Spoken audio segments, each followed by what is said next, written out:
श्रोतागण, भाई और बहनों, मातृशक्ति को नमन।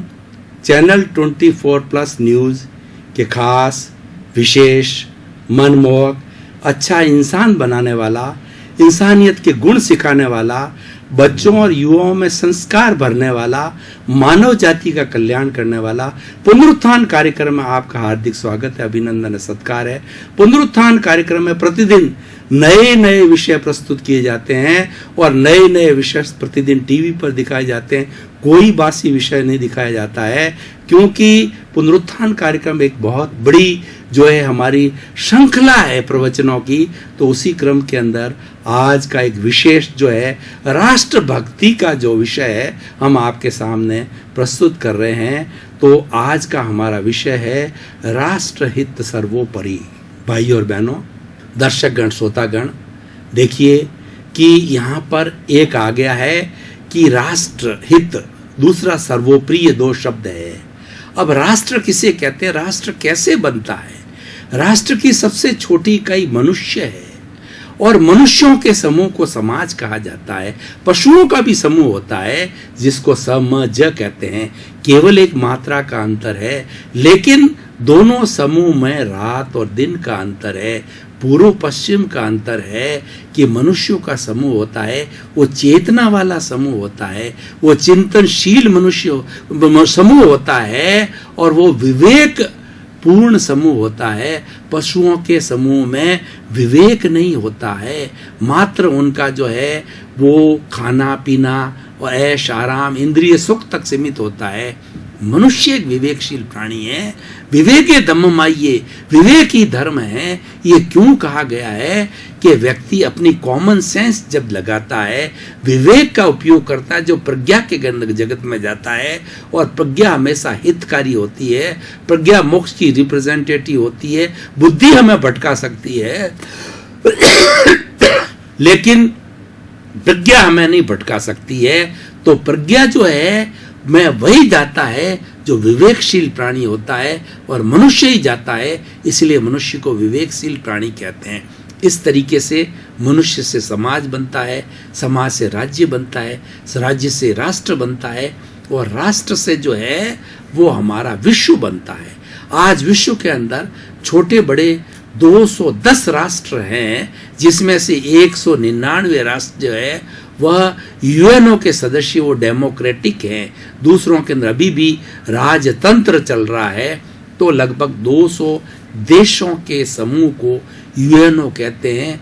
ये सृष्टि कहा जाता है, ये पृथ्वी कहा जाता है। तो अब हम राष्ट्र की बात आते हैं। जैसे भारत हमारा राष्ट्र है।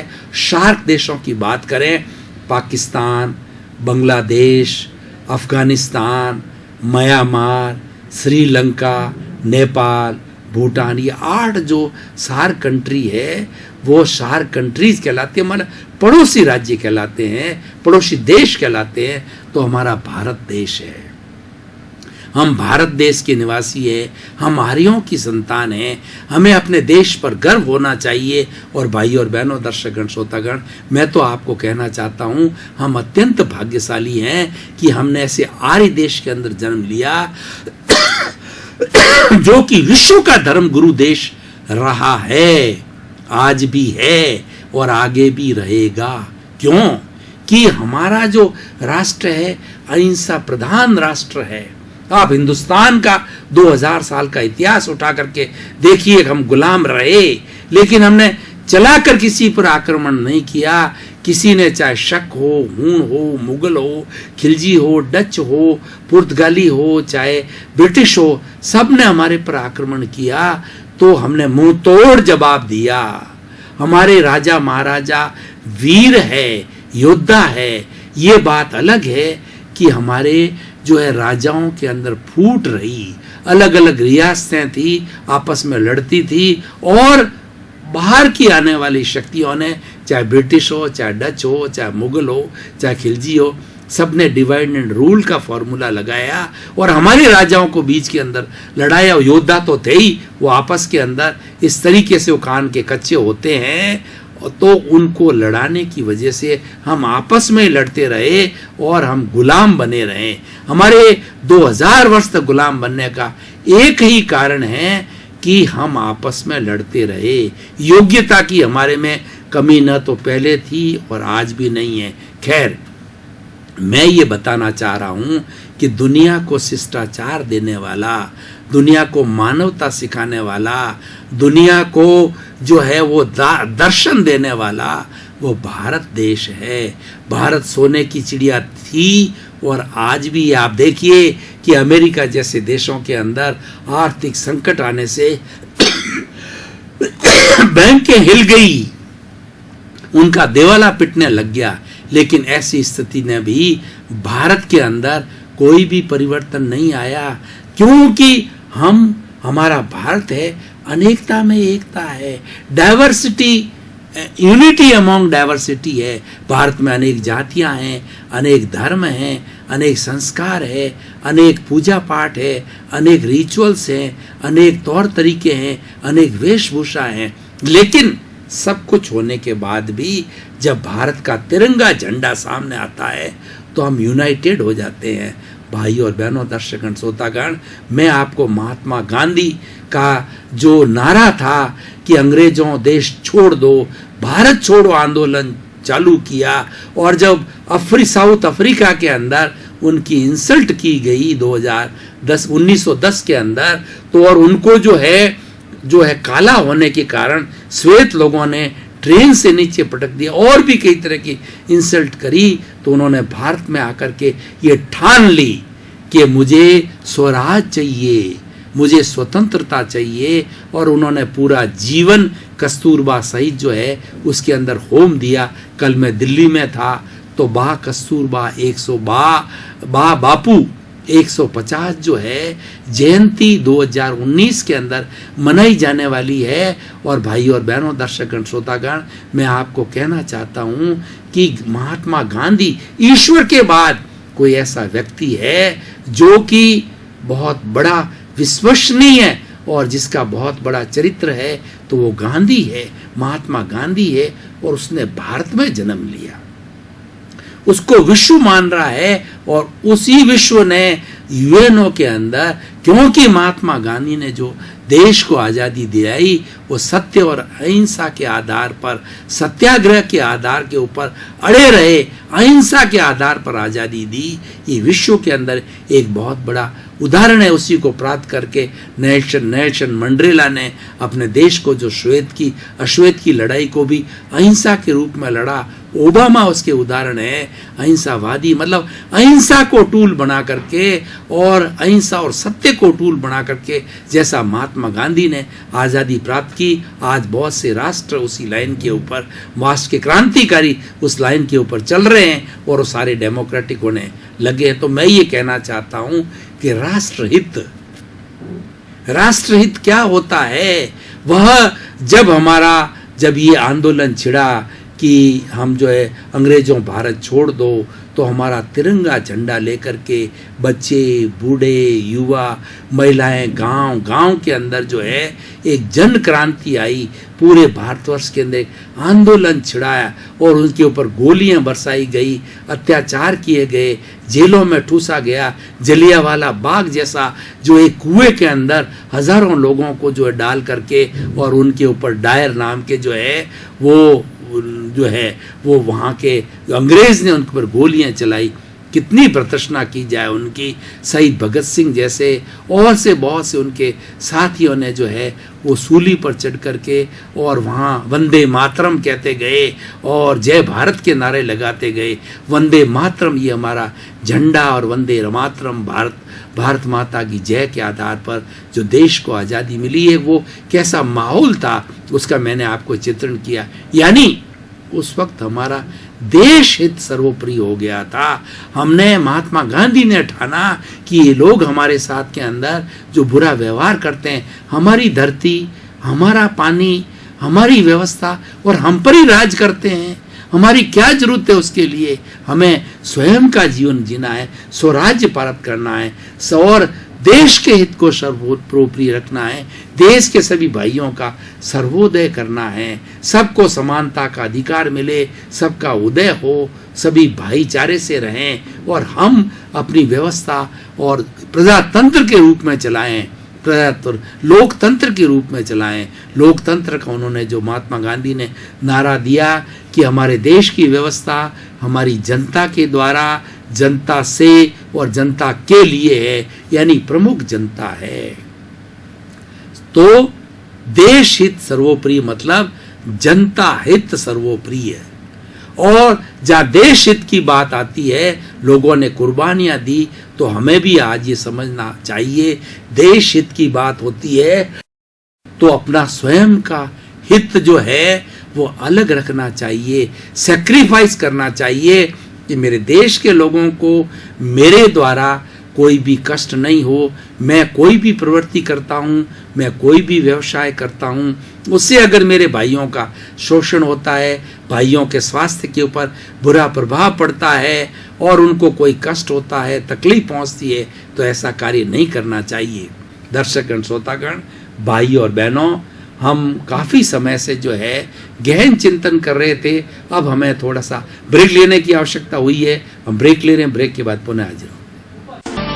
ब्रेक लिया और ब्रेक लेने के बाद में मानसिक रूप से, शारीरिक रूप से तरोताजगी महसूस कर रहे हैं। अब पुनः हमारी एकाग्रता के साथ हमारे विषय में प्रवेश कर रहे हैं। और समाज कंटक ऐसे लोग होते हैं जो कि ऐसा कार्य करते हैं, वो देश के हित को वो सर्वोप्रिय नहीं समझते हैं, वो देश के कंटक कहलाते हैं, वो बहुत बड़े शोषक हैं। वो देखिए ऐसी ऐसी ड्रग्स बनाते हैं और उस ड्रग्स को जो है विदेशियों के हाथों से लेकर के, और हमारा जो युवा वर्ग है उसको जो है नपुंसक बना रहे हैं। कॉलेज में, यूनिवर्सिटियों के अंदर, स्कूलों के अंदर वो भेजी जा रही है और वो ऐसी ऐसी ड्रग्स भेजी जा रही है जिसके स्मैक है और कितनी बहुमूल्य होती है। उसके कारण क्या होता है कि जो कोई एक बार बच्चा लेना चालू कर देता है, उसको लत पड़ जाती है और उसी समय के ऊपर लत पड़ने से रोटी मांगे ना मांगे शरीर जो है उस ड्रग को मांगने लग जाती है। वो फड़फड़ाता है, छटपटाता है, और जब उसको वो ड्रग मिलती है, चाहे अफीम हो, चाहे डोडे हो, चाहे कोई भी तरह ऐसी चीज़ मिलती है, तब जाकर के उसको शांति होती है। तो ऐसे समाज के कंटक इस बुराई को फैला रहे हैं, शराब की बीमारी को फैला रहे हैं, शराब को बेचते हैं। और उसके अलावा समाज के ऐसे कंटक है जो ऐसी ऐसी दवाइयाँ, जो डुप्लीकेट दवाइयाँ जो है, जिसे समाज का कितना होता है और फूड पॉइजन हो जाता है, ऐसी दवाई लेने से मृत्यु हो जाती है। और कैसे कैसे अपराध जो है हमारे लोग कर रहे हैं, क्योंकि वो राष्ट्र हित को सर्वोप्रिय नहीं समझते हैं। वो कोई ऑपरेशन के लिए जाते हैं, ऐसे लालची लोग डॉक्टर होते हैं, किसी का हार्ट निकाल देते हैं, किसी किडनी निकाल देते हैं, 2 किडनी में से 1 किडनी में सर्वाइवल हो जाता है और उसको लाखों करोड़ों रुपयों के अंदर वो बेच करके काम करते हो। 2 अंग होते हैं, 1 अंग को निकाल देते हैं। इस तरीके का अत्याचार हमारे देश के अंदर लोभ के लिए हो रहा है, धन कमाने के लिए हो रहा है, धन के माध्यम से बड़ा बनने के लिए हो रहा है। चाहे और कितना बैंकों के आज घोटाले कर रहे हैं, चाहे बाद में उनको जेल मिले, जेल में वो सड़ते रहें, फांसी मिले, उसकी चिंता नहीं करते हैं, लेकिन अति लोभ करते हैं। अति लोभ जो है वो गला कटाता है। कहावत है कि लोभ जो है वो गला कटाता है, यानी वो एक पाप है जिसका घड़ा कभी न कभी फूटता है। तो भाई और बहनों, दर्शकगण, श्रोतागण, मैं ये कहना चाहता हूँ, देश हित को सर्वोप्रिय रखना चाहिए। आपका शरीर है, आपका परिवार है और आपके माता पिता है और भी आपका देश है, राष्ट्र है। तो रोटी, कपड़ा, मकान, शिक्षा, चिकित्सा, जो मूलभूत आपकी आवश्यकता है, उसको नैतिक तरीके से आप खूब कमाइए, आराम से कमाइए। और नैतिक तरीके से अगर ईश्वर आपके पुण्य संचय किए हुए हैं, आप करोड़पति बन जाते हैं, अरबपति बन जाते हैं। मैं आपको एक उदाहरण देना चाहता हूँ भाई और बहनों, देश हित की बात कर रहा हूँ, देश इतने ही विश्व हित की बात करता हूँ कि बिल गेट्स नाम के जो है विश्व के सबसे धनाढ्य व्यक्ति हैं, वो विश्व हित की बात करते हैं, देश हित सर्वोपरि से भी आगे जाते हैं। उनके कितनी संपत्ति है उनको खुद को पता नहीं है, और लेकिन उनका स्वयं का जीवन देखिए, इतना सादगीपूर्ण जीवन है कि वह जो है वो अपना आय का मात्र 1-2% अपने परिवार के लिए भरण पोषण के लिए लगाते हैं। वही 50 साल पुराना मकान, वही गाड़ी,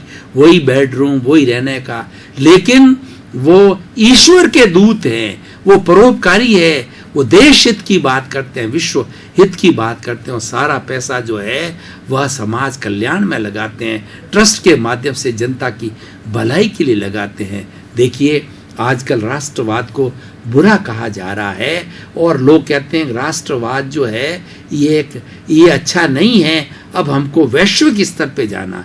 ठीक बात है कि आज का युग विज्ञान का युग है, ग्लोबलाइजेशन, प्राइवेटाइजेशन, लिबरलाइजेशन का युग है, लेकिन अपना अस्तित्व को खोना नहीं है। हमें राष्ट्र का हित करते करते हम विश्व की व्यवस्था के खिलाफ नहीं हैं, हम विश्व के सदस्य हैं, हम यूएनओ के सदस्य हैं, हम विश्व का एक विश्व साम्राज्य चाहते हैं। ऐसे लोगों की सरकार चाहते हैं कि वो 199 जो देश के लोग हैं वो भी एक प्रजातंत्र के रूप में अपने इलेक्शन करके और एक विश्व सरकार बनाए, ऐसी सरकार बनावे जो अहिंसा की स्थापना, जो 2 अक्टूबर प्रतिवर्ष अहिंसा दिवस जो मनाता यूएनओ, जो कि महात्मा गांधी से लिया गया, ये भारत की थाती है, ये भारत के धर्म गुरु होने का जो एक लक्षण है। और दूसरा हमारा योग है। हमारे वर्तमान के प्रधानमंत्री श्री नरेंद्र मोदी भाई ने प्रधानमंत्री बनते ही जो है उन्होंने पूरे विश्व के सामने जो है उनको जो 15 मिनट का टाइम दिया गया, लेकिन वो अच्छी बातें बता रहे तो उनको 35 मिनट और एक्सटेंड करके दिए गए। उन्होंने बताया कि मेरी इंडिया की फिलॉसफी है वो योग की फिलॉसफी है। हमारे ऋषि मुनियों ने भारत के अंदर ऐसे संस्कार रखे, ऐसी नींव रखी कि वो शरीर के परे गए, वो प्रज्ञा के जगत में गए, ये योग के अंदर गए, वो आत्मा के जगत में गए कि शरीर तक सीमित नहीं रहना है, शरीर के परे भी हमारी आत्मा का जगत है, योग का जगत है। वो उन्होंने जिया और उसकी फिलॉसफी का जो है उन्होंने सारा विस्तार किया, उसकी विवेचना की और पूरा एक सिस्टम बनाया।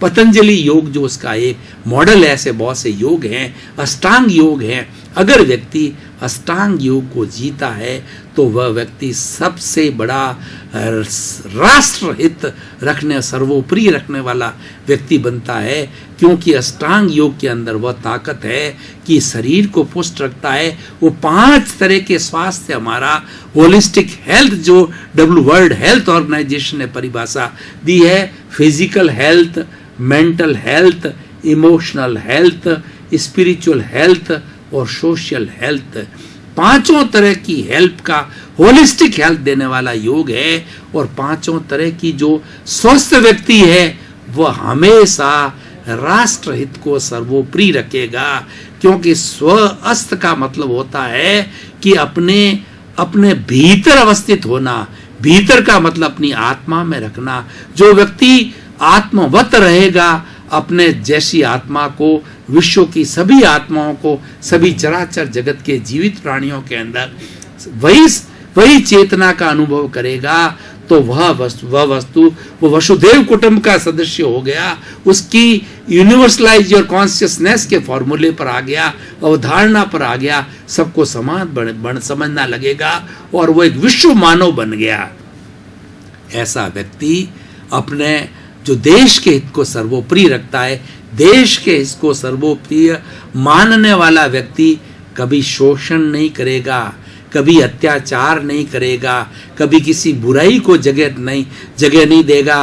वह क्या करेगा?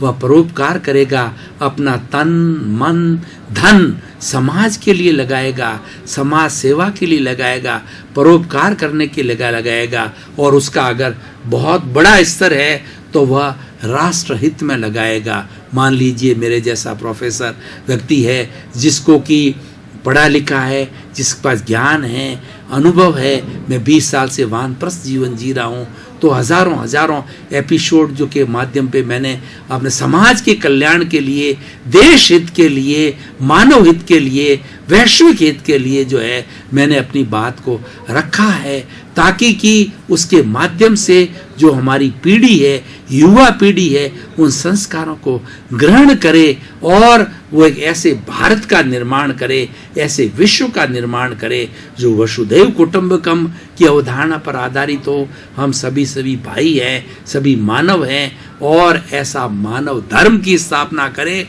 जो कि माने one world, one sky, one earth and one God and one religion. What is that religion? That religion is मानव धर्म। दर्शकगण, श्रोतागण, भाई और बहनों, आपका बहुत बहुत धन्यवाद। आप पुनरुत्थान कार्यक्रम को चमका रहे हो, इसको खूब विकसित कर रहे हो, और पुनरुत्थान कार्यक्रम के अंदर वह योग्यता है और आपका सहयोग मिल गया, इसी कारण से सफल होता जा रहा है। और पुनरुत्थान कार्यक्रम का उद्देश्य है जय जगत, जगत कल्याण, जय अणुव्रत और जय सच्चिदानंद जो है हमारा है कि विश्व के समस्त प्राणियों को सुख मिले, आराम मिले, शांति मिले, मोक्ष मिले। उसी क्रम में आप सभी का जीवन सुखमय हो, आनंदमय हो, प्रेममय हो, मंगल भावना शुभ।